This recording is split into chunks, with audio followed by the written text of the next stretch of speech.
Hey there, Todd Cameron here, GP, and amongst other hats, founder of M3 Health and a coach of general practice owners at Scale My Clinic.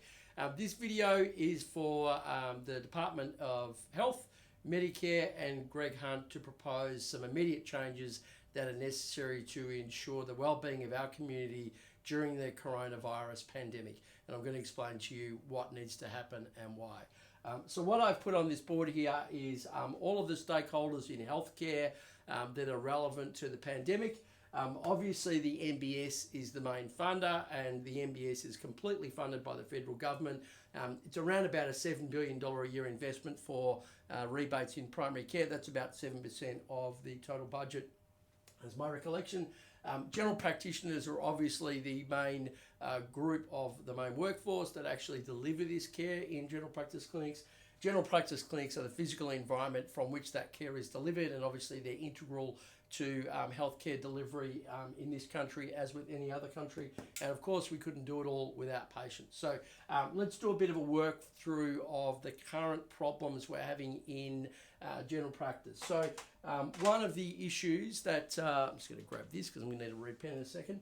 One of the issues that the current rules around particularly item numbers 23 and 36, which would make up the vast bulk of care. Item number 23 is an attendance item number where you're between 0 and 20 minutes that you spend with the patient face-to-face. It does require face-to-face. It's an attendance item number. That means that you can only bill for the time the patient is sitting in front of you, with the little caveat of the asterisk saying any other time that you spend that the patient isn't there must be on the digital health record, My Health Record.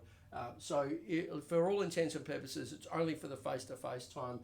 36 is the time above 20 minutes and less than 40 minutes. For the purpose of this conversation, I'm keeping it to those item numbers only. Level 3 is for extremely brief stuff, which is hi, here's a script, and above a 36 is probably not going to be highly relevant in this environment. So at the moment, the general practitioners have been left with pretty well zero in the way of personal protective equipment, and even the government stockpile will be quickly exhausted if we applied all of the rules that are now in place for COVID-19 coronavirus.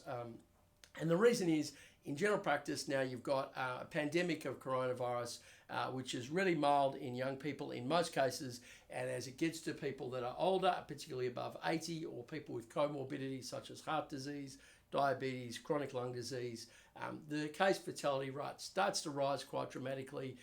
15% and above in people above age 80 is a really big deal. 1/5 of all people that get it require serious hospital intervention. So if we don't do something right now, we're going to have some really big problems, and we already are seeing that with hotspots in New South Wales and school closure, at least one today. I think you'll see more in the next few weeks, so we need to get a decision on this now. So at the moment, the current environment means that 5 to 10 patients a day in my clinic are coming in to see each GP with anxiety around cold-like symptoms, saying, could this be coronavirus? Now that's a really, really unintelligent thing to do. However, it makes sense that as a patient you would be anxious and you might consider that that's the right thing to do. I want to propose something that will change this. That current environment is not great for GPs because they will exhaust PPE, and so often people are holding fire on using it because they don't know where these patients are. The travel restrictions, obviously, if they're not currently irrelevant, they will very shortly be completely irrelevant. The travel case definitions. General practice clinics are places where a lot of elderly and vulnerable patients are. We don't want these patients bringing viruses into that environment. We know it's spread by droplets, fomites, surfaces. It's not going to be practical to keep the environment free of coronavirus if people continue to come in with flu-like symptoms or even mild upper respiratory symptoms, particularly children who it looks like are almost not unwell at all. Obviously, this isn't a great environment for patients either, because our sole focus during a pandemic is to dampen the spike. We don't want a large spike in demand because we won't be able to attend to it. So we're really trying to dampen the spike. And we know that in the end, that's the right thing for the community, right? So at the heart of everything we're doing here is about how do we serve the community and make sure that they're okay, that they're well, and they've got a plan that they're comfortable with.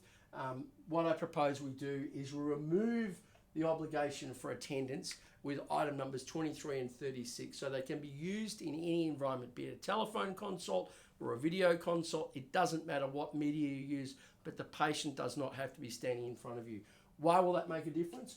Well, all of a sudden, all of that PPE that you would have been burning for all these people that are rolling up is no longer the case. So you can do a phone consult if people are well, they can remain in isolation if they've been in contact with a COVID-19 patient, or if they are unwell themselves, and we call that quarantine, they'll remain in quarantine, and they could have regular phone checks to see if they require any further surgical attention, any further medical attention rather, or coming into the surgery.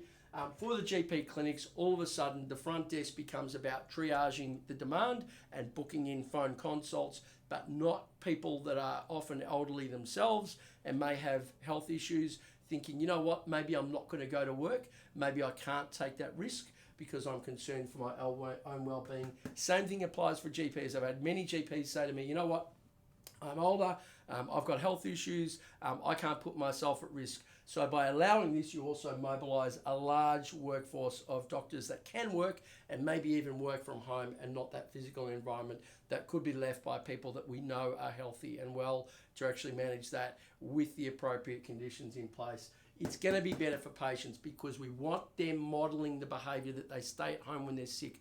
We don't want them moving out in the community. Every time they move, every time they contact someone, it increases the rate of transmission. So we really want them to model that behaviour.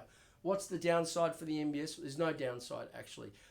You're going to pay the same amount of money. It's just that the consult environment will change, and the federal government will spend less on the hospital costs, and there will be less harm to our community. So Greg Hunt, I need you to make this decision ASAP, because you need GP support. You need to make sure that you are spreading this across all of the community.